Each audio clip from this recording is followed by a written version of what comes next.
Hello दोस्तों, आइए चलते हैं बिहार दिन भर की ताज़ा और बड़ी खबरों की ओर। लेकिन उससे पहले अगर आपने अभी तक इस चैनल को सब्सक्राइब नहीं किया तो कर लें, जिससे कि आपको बिहार दिन भर की ताज़ा और बड़ी खबर रोजाना मिलती रहे। पहली और बड़ी खबर, रोहतास में आरजेडी नेता की गोली मारकर हत्या। रोहतास में सुबह अपराधियों ने एक राजद नेता की गोली मारकर हत्या कर दी। कराहकर थाना क्षेत्र के नीम डेहरा गांव में पूर्व प्रमुख विजेंद्र यादव को सुबह अपराधियों ने गोली मार दी। पूर्व प्रमुख की हत्या के बाद क्षेत्र में आग की तरह फैली और मौके पर बड़ी संख्या में लोग पहुंच गए। मौके पर पहुंची पुलिस शव को कब्जे में लेकर सदर अस्पताल सासाराम भेजने की तैयारी में है। स्थानीय लोगों के मुताबिक सहदैया नदी के किनारे नीम डेहरा गाँव में पूर्व प्रमुख अपने खेत में खाद डलवा रहे थे, तभी अपराधियों ने इस घटना को अंजाम दिया। अगली खबर, बांका में लगेगा रोजगार मेला। 300 युवक युवतियों का होगा चयन। बांका के बेरोजगार युवक युवतियों के लिए अच्छी खबर है। यहाँ पर रोजगार मेले का आयोजन किया जाएगा। इसमें युवाओं को ऑन द स्पॉट नौकरी मिलेगी। कई प्राइवेट कंपनियां रोजगार मेले में अपना स्टॉल लगाएगी। 300 से अधिक पदों पर बहाली होगी। 10,000 रुपये से लेकर 17,000 रुपये तक की ऑन द स्पॉट नौकरी मिलेगी।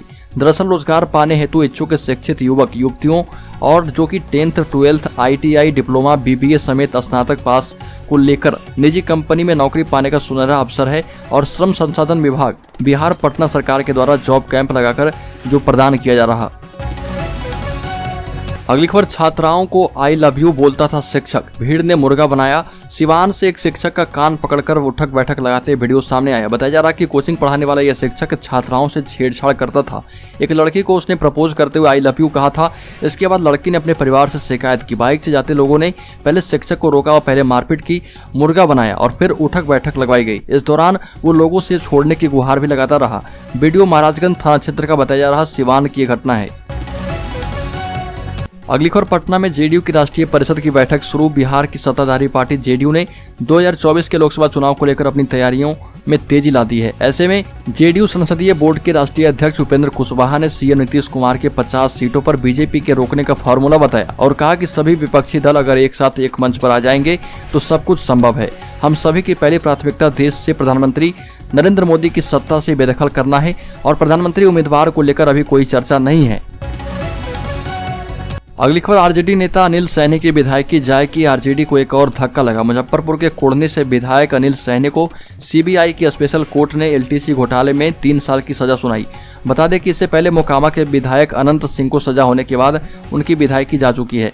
राजद कोटे से मंत्री बने अनंत सिंह के खास कार्तिक कुमार सिंह को भी मंत्री पद छोड़ना पड़ा था। वो अब फरार चल रहे। अगली खबर, टीएमसी नेता कीर्ति झा ने कहा कि पहले विपक्षी दल एक मंच पर आ जाएं, उसके बाद हम तय कर लेंगे कि कौन देश का पीएम बनेगा। सीएम नीतीश के पीएम बनने की राह में बंगाल की मुख्यमंत्री ममता बनर्जी रोड़ा बन रही है। ऐसे में इसको लेकर टीएमसी के राष्ट्रीय प्रवक्ता और पूर्व सांसद कीर्ति झा आजाद से खास बात की गई, जहां पर कीर्ति आजाद ने खुलकर बताया कि किस तरह से विपक्षी एकता को मजबूत किया जा रहा। इस मुहिम को ममता बनर्जी ने ही शुरू किया, नीतीश कुमार अब आए हैं और इसको और मजबूती मिलेगी। कीर्ति झा ने कहा कि पहला काम सभी विपक्षी को एक मंच पर लाना है, सभी को एक साथ मिलकर चुनाव लड़ना होगा और टीएमसी के प्रवक्ता ने कहा कि उसके बाद हम पीएम कैंडिडेट तय कर लेंगे। अगली खबर, बिहार में शराब पीकर हंगामा करने पर सरकारी सेवक किए गए बर्खास्त, अब कभी नहीं कर पाएंगे नौकरी। शराब सेहत के साथ नौकरी के लिए भी घातक है। शराब पीने के आरोप में राज्य सरकार ने एक सूचना लिपिक अमृत कुमार ओझा को बर्खास्त कर दिया है। उन्हें अब कभी सरकारी नौकरी नहीं मिलेगी। सुपौल में तैनात थे। पिछले साल प्राथमिकी दर्ज होने के बाद उन्हें निलंबित कर दिया गया था। अमृत कुमार ओझा की बर्खास्तगी के आदेश में कहा गया कि उन्हें पिछले साल के अक्टूबर में शराब के नशे में कार्यालय में हंगामा करते हुए पकड़ा गया था। इसकी सूचना सुपौल के अपर समाहर्ता ने मद्य निषेध के उत्पाद अधीक्षक को दी और मेडिकल जांच में भी पाया गया कि कर्मी ने करीब 100 मिलीलीटर शराब का सेवन किया है। इसे मद्य निषेध कानून के अलावा बिहार सरकारी सेवक आचार रूलबुक का उल्लंघन बताया गया।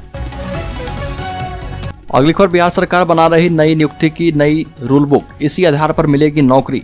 इस साल राज्य के 893 उच्च माध्यमिक विद्यालयों और 300 अंगीभूत महाविद्यालयों में लाइब्रेरियन की नियुक्ति होगी। इसके लिए शिक्षा विभाग की ओर से पुस्तकालय अध्यक्ष पात्रता परीक्षा के लिए रूल बुक तैयार कराई जा रही। अभी तक अंगीभूत महाविद्यालयों में पुस्तकालय अध्यक्ष, पुस्तकालय सहायक के पद पर विश्वविद्यालय के द्वारा नियुक्ति की जाती थी। इस पर सरकार ने रोक लगा दी है। नियुक्ति में पारदर्शिता लाने के लिए कर्मचारी चयन आयोग को यह जिम्मेदारी दी जाएगी। साथ ही प्रधानाचार्य की नियुक्ति के लिए भी नई नीति बनाई जा रही। इसी तरह बिहार के उत्क्रमित विद्यालयों में प्रधानाचार्य की नियुक्ति के लिए नई नीति बनाई जा रही।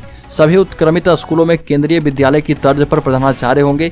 पूर्व के मध्य विद्यालयों और उत्क्रमण के बाद के उच्च विद्यालयों के लिए अलग अलग प्रभारी होंगे। और इसमें नियोजित शिक्षकों को शामिल किया जाएगा। एक प्रधानाचार्य होंगे जो परिसर के दोनों स्कूलों का प्रशासनिक काम भी देखेंगे। अगली खबर, चिराग पासवान ने मुख्यमंत्री नीतीश कुमार से पूछा सवाल, कहा कि जब आपने एलजेपी के विधायक तोड़े तब कौन सा संवैधानिक कार्य था। चिराग पासवान ने ट्वीट कर लिखा, मुख्यमंत्री जी ने एक बात तो बिल्कुल सही कही है कि अन्य पार्टियों से विधायक तोड़ के अपनी पार्टी में मिलाना असंवैधानिक होता है। तो मुख्यमंत्री जी, जब आपने लोक जनशक्ति पार्टी के विधायक और सांसद तोड़े तब कौन सा संवैधानिक कार्य था। इतना ही नहीं, आपने तो मेरा घर मेरे परिवार में फूट डाली, तब आप कौन सी निद्रा में थे। आज बात जब खुद पर आई है तो बात संवैधानिक और असंवैधानिक क्यों होने लगी। नीतीश कुमार जी, अब खुद के घर शीशे के हों तो वह दूसरों के घरों में पत्थर नहीं मारे जाते। चिराग पासवान ने ये ट्वीट कर नीतीश कुमार को जवाब दिया है। अगली खबर, जेडीयू की राष्ट्रीय कार्यकारिणी की बैठक में मुख्यमंत्री नीतीश कुमार ने कहा कि बीजेपी को 50 सीटों पर समेट देंगे। ये भी कहा कि भाजपा के लोग प्रदेश में सांप्रदायिक एवं सामाजिक सौहार्द को बिगाड़ने का कार्य करेंगे, लेकिन हम सभी को पंचायत स्तर तक पूरी सावधानी बरतनी है। जदयू की ओर से जारी बयान में कहा गया कि भाजपा के षड्यंत्र से हमारी सीटें कम हो गई। मैं स्वयं मुख्यमंत्री नहीं बनना चाहता था, पर उनके आग्रह पर तैयार हो गया, क्योंकि शुरू से ही बिहार का विकास मेरी प्राथमिकता रही है। यह भी कहा गया कि 2005 से मुझे बिहार की सेवा करने का मौका मिलने के बाद से शिक्षा, स्वास्थ्य, सड़क, बिजली और पानी के हर क्षेत्र में हमने विकास किया है। अगली खबर, मुख्यमंत्री नीतीश कुमार दिल्ली में विपक्षी दलों के नेताओं से मिलेंगे। मुख्यमंत्री नीतीश कुमार विपक्ष को एकजुट करने के लिए दिल्ली के दौरे पर जा रहे। 5 से 7 सितंबर तक विपक्ष के नेताओं से मिलेंगे। नीतीश कुमार सोनिया गांधी, राहुल गांधी और ओम प्रकाश चौटाला से मिलेंगे। इधर राज्य कार्यकारिणी की बैठक के बाद नीतीश कुमार ने कहा कि देश की जनता सब देख रही है, देश में लोकतंत्र को खत्म किया जा रहा। 2024 के परिणाम में जनता बताने का काम करेगी। नीतीश ने कहा कि सभी विरोधी दल अगर एकजुट हो गए तो 2024 का परिणाम बदल जाएगा। अगली खबर, बिहार में शिक्षक चयन प्रक्रिया से संतुष्ट नहीं। शिक्षा मंत्री चंद्रशेखर बोले, इंटरव्यू जरूरी है। बिहार के सरकारी स्कूलों में बेहतर शिक्षकों के चयन के लिए बीटेड सीटेड पात्रता परीक्षाओं में उत्तीर्णता के अलावा भी गंभीर किस्म के साक्षात्कार जैसे लैंडमार्क की जरूरत है।